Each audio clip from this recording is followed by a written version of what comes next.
कोटे में कोटे का वर्गीकरण को लेकर सुप्रीम कोर्ट का एक फैसला आता है, जिसके बाद पूरे बहुजन समाज में भारी गुस्सा देखने के लिए मिलता है।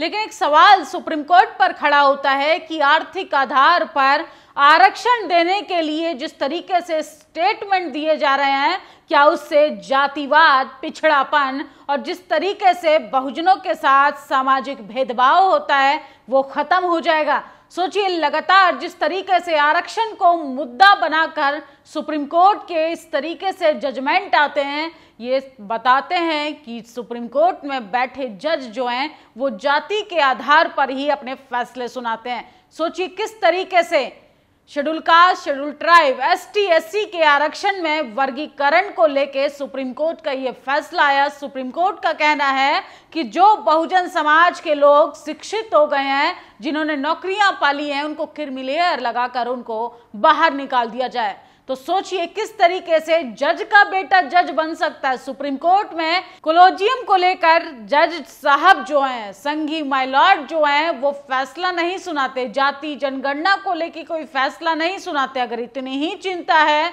मुख्य धाराओं में तमाम लोगों को लाने की, तो आप शिक्षा सस्ती क्यों नहीं करते हैं?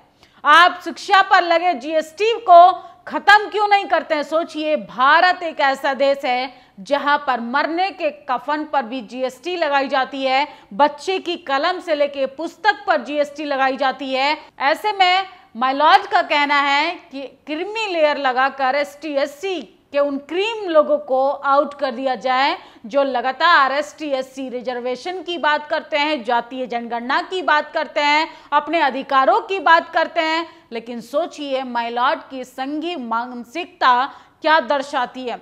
बहुजनों में फूट डालो और राजनीति करो। बहुजन समाज को जानने की जरूरत है, सतर्क रहने की जरूरत है कि आपका असली हितैषी कौन है और आपका असली दुश्मन कौन है। सोचिए किस तरीके से भाई भाई को लड़वाने की कोशिश की जा रही है। आने वाले विधानसभा चुनाव की ये तैयारी है कि किस तरीके से लोकसभा चुनाव में आपने देखा कि एसटी, एससी सांसद जो है सड़कों से उठकर सदन में पहुंचे। बहुजन समाज के बहुसंख्यक लोग इस बार सांसद बनकर सदन की कुर्सी पर बैठे हैं, लेकिन यही सुप्रीम कोर्ट के संघी जज नहीं चाहते हैं। वो चाहते हैं कि आरक्षण तो दिया जाए, लेकिन आरक्षण का लाभ ना दिया जाए। एनएफएस लगाकर आपके बच्चे के नंबर काटे जाएंगे, आपके बच्चे की सीट खाई जाएगी और उन सीटों को जनरल कैटेगरी के लिए खाली रखा जाएगा, सवर्ण लोगों के लिए खाली रखा जाएगा। सोचिए, तमाम लोग प्रतिक्रियाएं दे रहे हैं।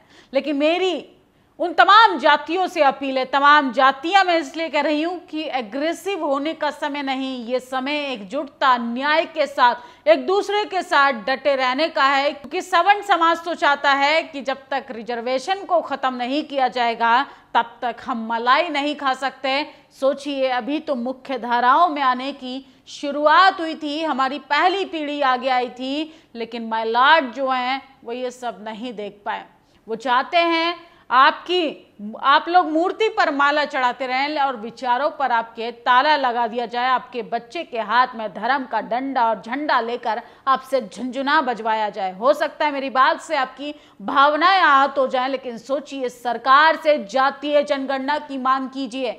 जिसकी जितनी संख्या भारी उसकी उतनी हिस्सेदारी, सबको जाति की संख्या के आधार पर रिजर्वेशन दिया जाए, नौकरियों में जो खाली पद है उसको भरा जाए, कॉलेज यूनिवर्सिटी में, हायर एजुकेशन में बहुजन समाज के लोगों को आने के लिए सरकार कोई रास्ता निकाले, ना कि रिजर्वेशन में रिजर्वेशन को क्रीमी लेयर लगाकर खत्म करने की कोशिश करें। लक्ष्मण यादव लगातार इन मुद्दों पर लिख रहे हैं। एक लाइन में साफ साफ बात, जाने क्यों समझ ना आई। उन्होंने कहा, आज तक तो आर्थिक कसौटी पर आरक्षण को समझने की नाकाम कोशिश करते। आरक्षण का आधार आर्थिक नहीं बल्कि युगों युगों से समाज में पनपे सामाजिक भेदभाव, छुआछूत और सामाजिक पिछड़ापन है, तो माय लॉर्ड को जातीय भेदभाव नहीं दिखता, माय लॉर्ड को आरक्षण दिखता, माय लॉर्ड को जातीय जनगणना नहीं दिखती, माय लॉर्ड को दिखता है कि शेड्यूल कास्ट के लोग संसद कैसे पहुंच गए। माय लॉर्ड को यह दिखाई देता है कि एक आदिवासी समाज से आने वाला व्यक्ति सदन के अंदर एक सांसद की मजबूत भूमिका में अपने समाज के वर्चस्व की बात कैसे कर सकता है। जाति है कि जाति नहीं, देश के बड़े बड़े कॉलेजों में आज जातिवाद मौजूद है, जहां से ऐसी चीजें का पतन होना शुरू होता है, जहां जातिवाद नए नए रूप में अपनी जगह बना रहा है। जातिवाद, आरक्षण, बाबा साहब, समाजवाद जैसे मुद्दों पर मैंने खुल के चैनल पर पॉडकास्ट किया, तो आप लक्ष्मण यादव के चैनल पर जाकर भी चीजें देख सकते हैं। सोचिए, doctor Lakshman Yadav social justice की बात करने वाले कैसे जातिवादी मनुवादी कॉलेज से उनको बाहर निकाल देते हैं। डॉक्टर रितु लक्ष्मण यादव के साथ साथ प्रोफेसर दिलीप मंडल का विरोध क्यों होता है? क्योंकि वो एक मुख्य जाति की बात करते हैं, उन तमाम सामाजिक दायरों को खत्म करने की कोशिश कर रहे हैं जो वर्ण व्यवस्था के आधार पर आजादी के 75 साल बाद भी कायम है। सोचिए, सीएम बनने के बाद भी आपकी जाति नहीं जाती, आप भले ही देश के राष्ट्रपति बन जाए, उसके बाद भी आपकी जाति नहीं जाती। चंद्रशेखर आजाद से पूछा जाता है कि दलितों का नया चेहरा चंद्रशेखर आजाद। सोचिए, सांसद बनने के बाद भी आपकी जाति नहीं जाती, लेकिन माय लॉर्ड को लगता है कि क्रीमी लगा के पहली पीढ़ी जो पढ़ने लिखने बोलने का अधिकारों को मांगने का काम कर रही है, उनको हटाकर उनसे उन्हीं के खिलाफ लड़वाने का काम किया जा रहा है।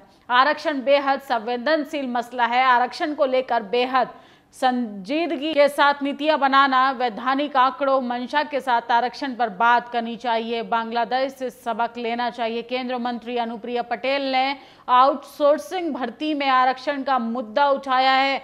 जजों के फैसले से कैसा तूफान आता है, यह बांग्लादेश वहां की सरकारें भुगत रही हैं। जजों को जमीनी हकीकत का पता नहीं होता, गोल्फ खेलते हैं, 5 स्टार में पार्टी करते हैं, सनक में फैसले दे देते हैं।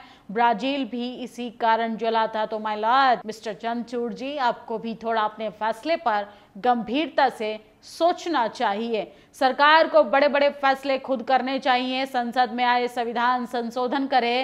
कोर्ट का चोर दरवाजा ST/SC एक्ट में चला, ना रोस्टर में, ये तरीका बंटवारे में चलेगा। ये असंवैधानिक तरीका है। जनता को धोखा देना बंद करे। ST/SC OBC के साथ आज भी कदम कदम पर जातिवाद भेदभाव होता है, लेकिन सरकार ने आज तक जातिवाद खत्म करने और भेदभाव मिटाने के लिए कोई विशेष उपाय नहीं किए।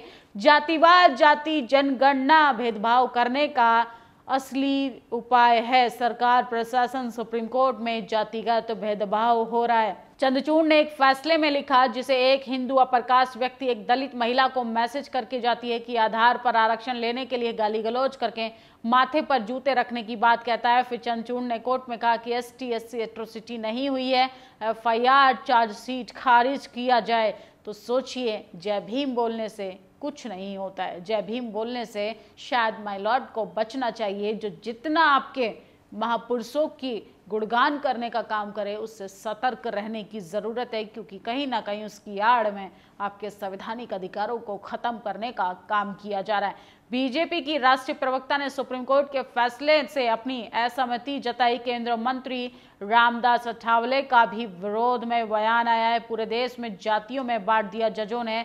वे आंतरिक अशांति फैलाकर देश को कमजोर करना चाहते हैं। BSP सुप्रीमो मायावती ने सुप्रीम कोर्ट को पहले ही कहा है कि अपने फैसले को तुरंत वापस ले, तत्काल वापस लिया जाए। सोचिए, इमरजेंसी जैसे हालात बना दिए जा रहे हैं। बहुजन समाज के लोगों को किस तरीके से अग्निवीर लाकर सेना को कमजोर किया। ST/SC में क्रीमी लेयर लाके बहुजनों को कमजोर करने की कोशिश की जा रही है। सुनिए, अग्निवीर एक अच्छी स्कीम है, समर्थन करना चाहिए। ये भारत की सैन्य क्षमताओं को बढ़ाएगा। 35 साल के जवान दुनिया में किसी फौज में नहीं। आर्मी जवानों की दुनिया में औसत 26 साल है। सेना देश के लिए एक और नौकरी नहीं है। तो राजा साहब कह रहे हैं कि हमें ब्राह्मणों से बचाइए। क्यों ब्राह्मणों का मुकाबला करके सुप्रीम कोर्ट में एक जज नहीं बनवा सकते? EWS का 70% वहीं ले जा रहे हैं। तुम्हारे IAS नहीं बनते तो आपके पास बचा क्या? क्या राजाओं ने 1947 में इसी के लिए अपनी जमीनें दी थी, जिससे राष्ट्रीय बना है? आज दिल्ली में वकीलों की एक बैठक में मुझे बुलाया गया। देश भर में हजारों रिव्यू पिटीशन सुप्रीम कोर्ट के जजमेंट के खिलाफ फाइल होंगे। रात में आपसे फिर मुलाकात होगी। तो दिलीप मंडल लगातार लिख रहे हैं, सोचिए, नहीं माना जाएगा, चमार जाति के बीच आईएएस बन चुके। अब देश में 140 करोड़ चमार जाति के लोग आगे बढ़े हुए मान लिए गए। चंद्रचूड़ बेवकूफ़ है। 1931 की जनगणना के अनुसार चमार भारत की सबसे बड़ी वाली जाति है। यादव, कुर्मी, ठाकुर, ब्राह्मण सबसे ज़्यादा। इनसे कुछ आईएएस तो दिखे ही होंगे। सोचिए, जाति के आंकड़े पर किस तरीके से जातिवादी जज जो है फैसले सुना रहे हैं, कहाँ से लेकर आते हैं ये डेटा।